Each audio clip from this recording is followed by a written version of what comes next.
Tasty Crypto Show. And with me today is Shelly. Shelly, what's going on? It always feels so incomplete because I'm always Shelly Van. Yeah. So you're like Shelly, and then I'm like waiting. Yeah. Like that last hiccup that never comes. I just got to get better at the intro in general. It's a little bit choppy. It's all right. Yeah, it's not consistent. We've had a day, Dan. Yeah, we have had a day, but we are matching, which is good. Yeah. So we are repping Tasty Crypto. That's right. Want to give a shout out to the chat. Thanks for being here, chat. Donna's here. Donna's like the VIP of this show. Yes. This show is for Donna. Yeah. Donna, we're here for you. We did we planned the whole day, this show for you. So do you want to give us a little rundown of what we're doing? We are breaking down layer 1s versus 2s because it's all confusing in crypto land. And, then you add in like layer 1, layer 2, like what? So here we go. Okay. All right, let's do it. Let's get Dive into it. Again, this is for Donna. Shout out Donna. Shout out Donna Ski. All right. So why don't you... Oh, and confession, these slides are a hot mess because we had quite a day and these had to be thrown together. So yeah. I have to preface, I would never with this much text on a slide. So apologies in advance, but here we are. Do you want to go ahead and just... Okay. Yeah. So again, what we're going to do today is just kind of give a rundown of what layer 1 versus layer 2 is in blockchain in crypto. So layer 1 is base blockchains that finalize transaction themselves. They maintain consensus, security, and economic value. Examples being Bitcoin, Ethereum, Solana. There's a bunch of others, but those are the big three. Layer 2 are protocols built on top of the layer 1, aiming to improve scalability, transactions per second, lower fees, faster confirmation, while relying on layer 1 for security / finality. So layer 2 you can think of as kind of a... Well, I think, hold on, let's break it. Let's put this into lay people terms or just more simple terms. Layer 1, think of it like a 1-lane highway, okay, with a lot of security. And so you can get one car through at a time, all right, trucking along. It's nice and secure, it's safe, but it's slow if you want to add more people. And so if we use the analogy that if one car is one transaction being put through on this blockchain road, all right, safe, secure, moving along. But what happens when you've got a lot of transactions to go through? It gets really slow, congested, clunky, and expensive because the protocols allow you to pay to cut the line. So as more people are coming onto this 1-lane highway, they're going to pay more to cut that line and get their transaction pushed through, but then the price is just going to get more and more and more expensive. So layer 1s are really safe, secure, but slow and expensive to use when there's a lot going on. Right. So layer 2s evolved as a scaling solution to make public transportation. We'll package more transactions in a package and then settle it on layer 1 so it's still safe and secure, but now more can go through faster and efficient. Yeah. It's kind of like adding additional lanes, but also with big buses and big tractor trailers that can package more data or more packages to be shipped. And then the congestion fee thing is kind of like when you go to New York City and have to pay congestion fees for the crazy amounts of traffic there. So this helps it this layer 2, these additional lanes help kind of scale the ecosystem. Yeah. Make it actually usable for more than just a few of us. Right. Okay. So let's do a little picture we put this picture together, blockchain layers. You gave the analogy of a highway. Single lane versus multi-lanes and, packaging data in public transportation. But this is sort of what we put together is it's kind of like a city in some ways. So this picture... because to add more layers of confusion, there's not just layer 1s and layer 2s, there's a layer 0 and layer 3s. Yeah. So it's quite the onion. But yeah, layer 0 is the infrastructure that's connecting the separate blockchains. Yeah. So so let's just give some examples of a layer 1. You've got Bitcoin, layer 1. Sure. Ethereum is a layer 1. Solana is a layer 1. Now, these are all totally separate blockchains. I think people are like, wait, they're different? I thought you could have Solana on ETH and These are different blockchains. And then to add more to the confusion, when we're talking about the currencies, they have the same names. Yeah. So like Solana's a coin and a chain. Bitcoin is a coin and a chain. Ethereum is a coin and a chain. So it gets really like jumbled up and confusing. But layer 1s are a blockchain. Layer 2s are built on top of a layer 1 to scale my brain just died. Layer 2s are built on top of layer 1 to scale applications and usability, right? Yes. Because, I give the example of Ethereum, right? Bitcoin is a little bit different because Bitcoin was built for one thing and really one thing and one thing only, store value, and you could say like internet money. But Ethereum was built for applications, was built to enable these decentralized finance and, NFTs, some of this. And what happened is when they built it, there was trade-offs, right? So the trade-off was, in order to be maximally secure and maximally decentralized, they made the trade-off for, to the scaling trade-off, essentially. Mm-hmm. They went toward decentralization and security, right? Mm-hmm. As opposed to maybe bringing it a little bit more towards centralized, but scaling it more. So that was a trade-off they made. And, as part of that, they ran into issues as more people began using it. It got way too expensive, way too slow, and you can't build robust applications. So what everyone thinks of as, a great mobile experience, pick any app. I mean, any app that you could possibly think, gaming, even Tasty Trade's platform, couldn't really work on Ethereum layer 1. But with layer 2s, you can build applications like that are performant, that are cost effective, lower fees, less costly, and just kind of resemble what you think of as a modern web app, right? But everything that happens on that layer 2 settles to the Ethereum layer 1, right?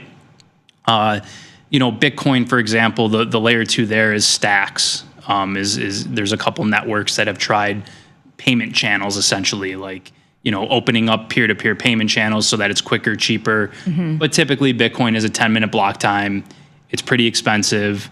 Microtransactions don't really work that well, but to store value, it's extremely secure, and it's the most trusted blockchain out there. So, and then Solana took the opposite approach that Ethereum took, where it's a bit more centralized, actually a lot more centralized. Right. But it's very performant, fast, maybe not as secure, but or performant, right? Because there is downtime issues with it. But they traded that off for, I guess, a little bit more scalability, usability. So, but I think actually it's interesting because as more people use Solana, I think they're probably going to end up with layer 2s, right, at some point. So, so this is just the way we're looking at layer 1 slide here. There's comparison, key weaknesses, risks. So now we'll go to layer 1, continue, Cardano, another one, Avalanche, Cosmos, Polkadot ecosystem, Sui, which we offer on the platform. We offer all these on the platform, actually. Oh, we do have Cosmos? I didn't know that. I don't think we do. No, but we do have Dot. Dot, yeah. Okay, so yeah. So we do have Cardano, we do have Avalanche, we do have Polkadot, and we have Sui. So all these are considered layer 1s. There's a couple others. These are the ones that we offer. And they all make different trade-offs. They're all built for different things. They all have different weaknesses or risks. But all of them are layer 1s. All of them, are sort of that foundation for blockchain applications. So, and this is important when you're operating in a more DeFi situation with a custodial wallet. If you have a wallet, your wallet address is going to be different for Ethereum versus Solana versus Bitcoin. Right. But any layer 2 on Ethereum, same wallet address. Right. So it gets confusing when people are like, but wait, if it's on the base network, it's still your Ethereum address. Address. Solana, different. Bitcoin, different. So per chain is a different wallet address. Right. But layer 2s are like stacking on top. Yes. All the same wallet. Yes. And that's for self-custody, like your browser wallets, like the tastycrypto wallet, MetaMask, Phantom. Yeah, because people do get confused about that. Right, and it is confusing. So like if you're going to bring in stablecoin into your tastytrade account, you need to add your network on Ethereum, which if it's a layer 2, like if it's on Base, you need to add it, that wallet, and then add it again for another network. If it's still a layer 2, if you're adding it from, pick one, Polygon or Arbitrum or, wow, my brain. Optimism, thank you. So if you have stablecoin on one of those layer 2s, you still have to add it again. Yeah. But it's the same wallet address. So customers are like, wait, but why? And it's like, well, okay. Crypto is still early. Yeah. Because at some point, all of this is going to be abstracted away. But right now, it's clunky. But good to understand. Yes. Very good. I think it's awesome to understand these things. Yeah. So let's get on to layer 2s because I think people have some questions around that. So your layer 2 project / network, Arbitrum, Optimism, Polygon, ZK EVM, Base is the Coinbase one. Their base layer 1, what they settle to, what they send their transactions back to as for finality or the final confirmation essentially is Ethereum. Mm-hmm. So Arbitrum, pretty strong TVL, pretty well adopted, meaning a lot of users or a lot of money is there. TVL. Great dev tools. There's some technical stuff here. Optimistic versus ZK rollups. I think there's different ways for the data to be packaged and confirmed on the layer 2 to be sent to the layer 1. We don't need to get into that today, but if you want to, if you're really interested, there's different ways that these layer 2s confirm or package the data that's happening on their layer, their blockchain to be sent to their Ethereum blockchain. So different ways of doing that, different data structures, different validation mechanisms. One being optimistic, one being ZK. Trade-offs, which I think is interesting. Do you want to take us through any of the trade-offs with these, or? I can't actually see it enough. Okay. Sorry. Yeah. All right. So main trade-offs is delays for finality. So some gas / bridge friction. If you need to go between the layer 1 and layer 2, there's some friction there. There's some gas fees, and user experience depends on bridging, right? So to get your money onto the layer 2 or get your tokens onto the layer 2 Arbitrum, you have to interact with a bridge. There's some security risks there. User friction risks. Some people don't understand how that works, but there's some trade-offs. Optimism being another popular layer 2, very similar to Arbitrum, but it has a different architecture. It's more aligned with the Ethereum layer 1 upgrades, and it's got some different development tools to build on it. So main trade-offs there is the fee structures and the way they subsidize activity on the blockchain. So a lot of these layer 2s, in order to get adoption, they've made their own token. They'll airdrop the token, or they'll offer the token as a reward for people using it or people building on it. Those are called subsidies. You can think of economic subsidies, same thing. Right. And it could come under pressure if the foundation or it doesn't manage it properly, I guess. So still some decentralization questions there, but again, these are pretty new. These have really only launched in 2020, 2019. Yeah. So around that. Yeah. So they're pretty new, and I don't even know if they went to mainnet. So we're under 5 years of these things existing, which is very, very new. Yes, thank you. Edward just answered Donna. She said, what does TVL mean? That's total value locked. Yes. So that means, Donna, that means the amount of money or tokens that are on the chain. Mm-hmm. So it can be represented in dollars or like ETH, but it's just an indication of liquidity and adoption and really economic security in some ways, because the more money there, the harder it is in some ways to hack it. But the bigger the prize if you can hack it, I guess. So it just is an indication of adoption, I would say. Well, excuse me. I think it's interesting from an investment standpoint if you're looking to get into crypto and you're thinking of it like stock. Yeah. This is how you do your research into the technicals like you would a business. You know, what is it? What is the product? What is it doing? Well, these are, infrastructure for a lot of other things. Are people using it? Are they not? TVL is a great thing to look at. And yeah, if you go to are we on the second page for layer 2? Yeah, layer 2, Base Coin. Yeah. So Base is actually what I would consider one of the most popular and well-adopted ones. This is Coinbase's layer 2. Mm-hmm. So Coinbase incubated and developed this internally and launched it to the public. Not that long ago. 2021, I think. I feel like it was more recent than that. Yeah. We'll have to look it up, but it feels like it was just like last year. Yeah. I feel like it just caught adoption last year, really. Yeah. Like it probably took a couple years. But yeah, so Coinbase, many people don't know, they actually have built their own layer 2 on Ethereum. And bunch of big names backing it, focus on ease of use, U.S. regulatory compliance, aimed at onboarding, that kind of billion user moment, right? Like similar to like the smartphone. This is what they're focusing on applications that allow like normal uses. Social media is a big one. Obviously trading, I think sport prediction markets, stuff like that is really aimed at just kind of a normal user.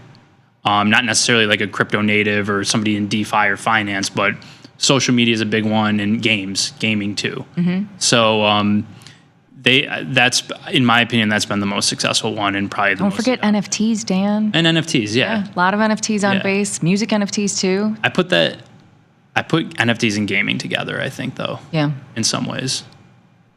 Okay. I can sort of get on board with that. Yeah. A little different. Yeah. They are different, but I mean, very different. I put categorically. I put DeFi in its own category, but Yeah. I put NFTs and gaming sort of like together because they're more consumer apps. Yeah. They're not like DeFi to me.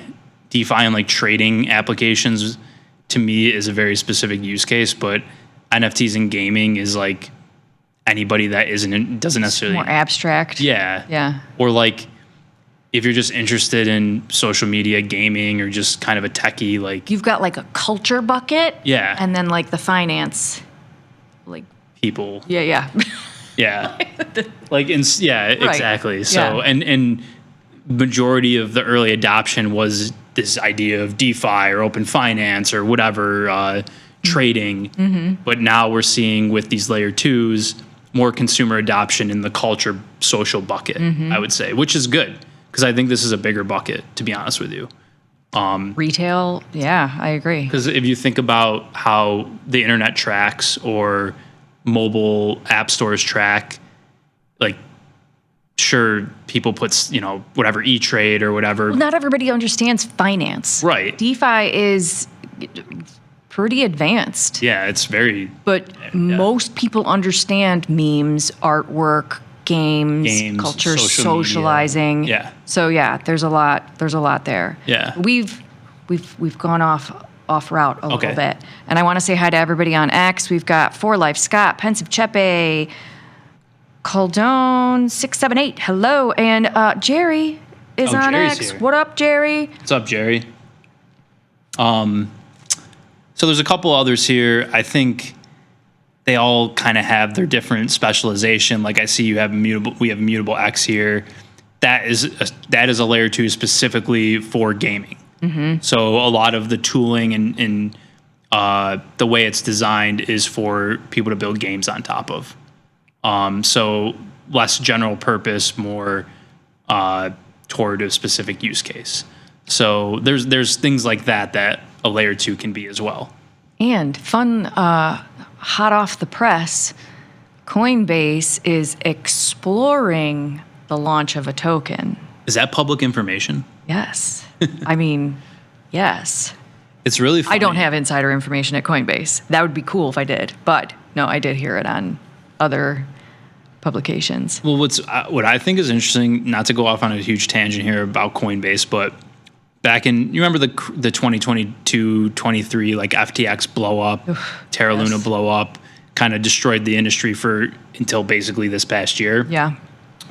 At that time, Coinbase had just gone public in 2021, I think.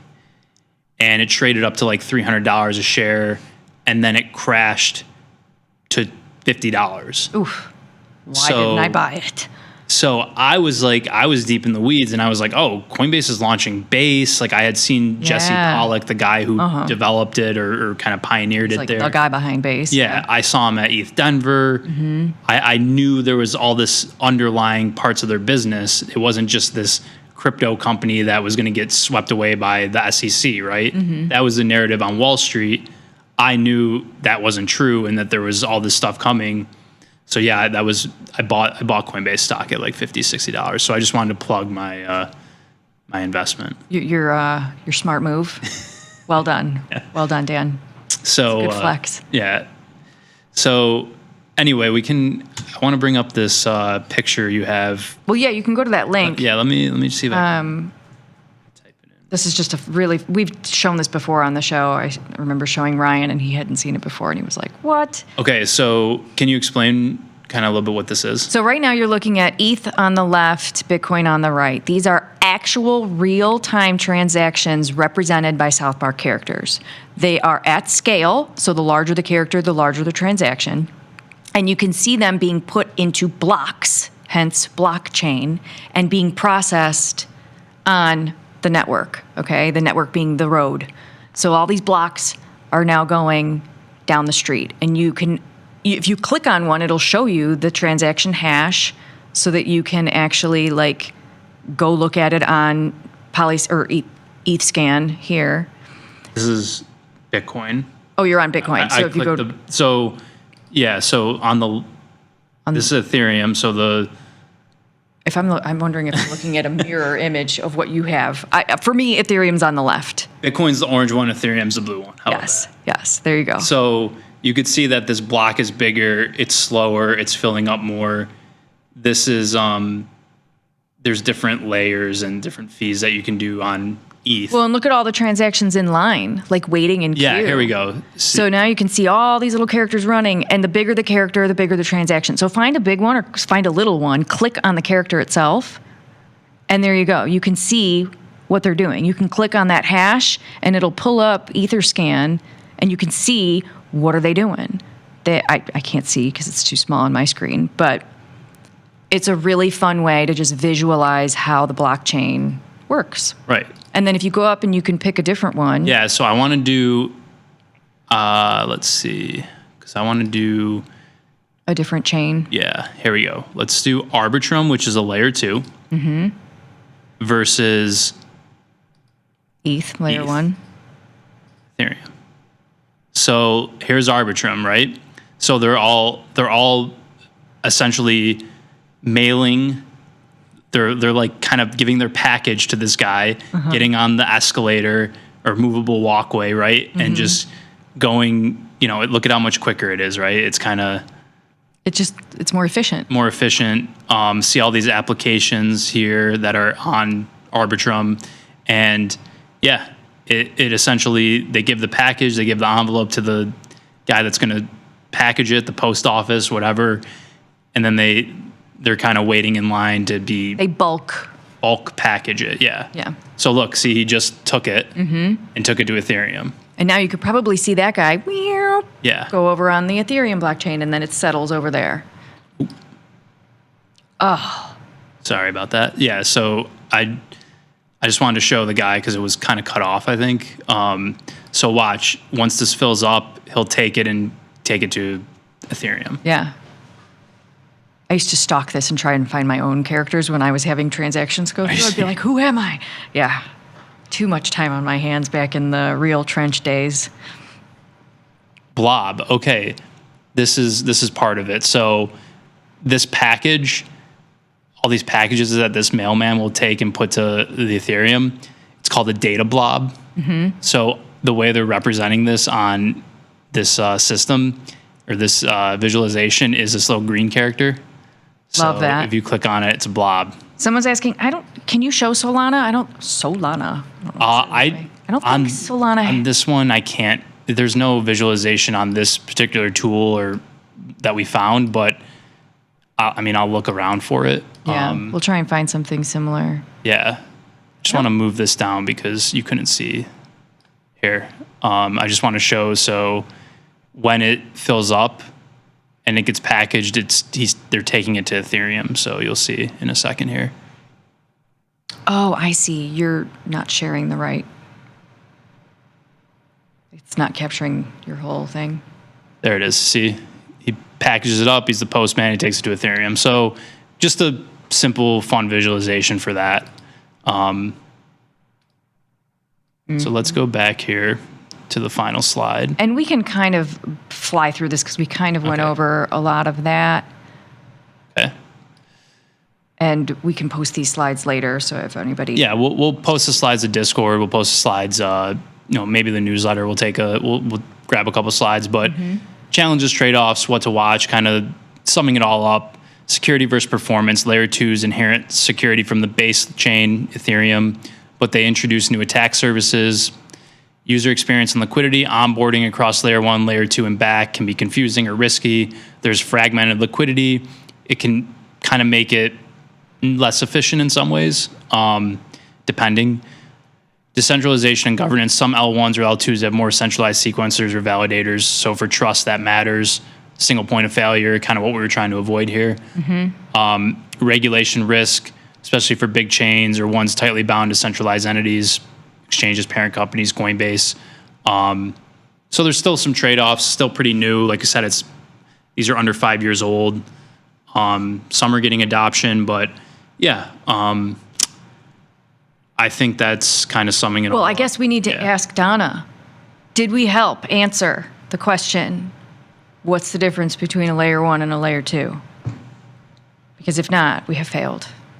And we can start all over again next week. But yeah, we have a lot of these. Okay, important thing to differentiate is also coin versus token. A coin is the native currency of the blockchain. So like Ethereum, Bitcoin, Solana, those are coins. A token is launched on one of those chains. So like the TC token is launched on Solana. It's the token, not a coin. So I think that's an important thing to mentally understand as well. I never really thought of it like that until recently either. I was just like, oh, I didn't really make the distinction. They're synonymous. Yeah, no, they are different. And I'm trying to keep up with chat here. Let's see. Dan, what has more promise in 2026, L2 networks or the White Sox? I would say L2 networks, depending on which L2 network there is. But hey, the White Sox will be back soon. Trust me. Whoa. Trust me. They made some moves in the front office. We've brought in some new ownership, albeit minority ownership, but new ownership is always good. And the fans are starving for a winner. Okay. So just whatever next season's win total is, bet the over. All right. And then we had a question regarding the TC token. Downloaded the tastycrypto app today and wondered why TC isn't available, or maybe I couldn't find. Oh, okay. So the TC token that Dan and I launched is not in the wallet. It is launched through Bags app on the Solana blockchain. So we can also help answer these questions in our Discord more directly. So hop in over there, and you can find a link to the Discord at tastycrypto.com. And then, Dan, if you want to jump down 2 slides, also sign up for our newsletter if you're not already on it, because we've got some great stuff. And we also just sent an email today. So if you're subscribed, go check your email. There's an opportunity to potentially earn some money for answering some questions, because we have a survey going out. We're looking for your feedback. We need we're working with a company that to give us some user research feedback on our crypto offering. If you sit on a quick meeting, an interview, you'll get paid some money. Yep. So to sign up for that, you would have already had to be a subscriber, but if you are a newsletter subscriber, check your email because that went out today. Check your email and pop back up to that other slide. If you're interested, set up recurring purchases because those are now available for crypto at Tasty Trade, and most of the coins we just talked about today for those layer ones are available to trade. Awesome. So that's kind of it. That's basically it for today. Yeah, we are overtime. Yeah. We'll be back Monday. Well, we'll be back on Friday, Dan. Don't forget will be Beans. on Friday on the Tasty Crypto Network. Yep. YouTube channel, X, Facebook, Instagram, whatever. We streamed all of them. Mm-hmm. We'll be doing some more with the TC token over there. So if you want to learn how to provide liquidity, if you want to watch us buy up the token, if you want to just get involved in that community, because there's a totally different side of this. I'm glad that some people have been asking about the token. Join us on Beans Friday. 9 a.m. Central. 9 a.m. Central. We're going to go through and do a lot more with the token. We do it every week. And things growing. Keep supporting it. Keep backing it. If you have any questions about it, let us know. And that's all I have for today. We'll see you next Monday on the Tasty Crypto Show. I'm Dan. I'm Shelly. Peace. Peace.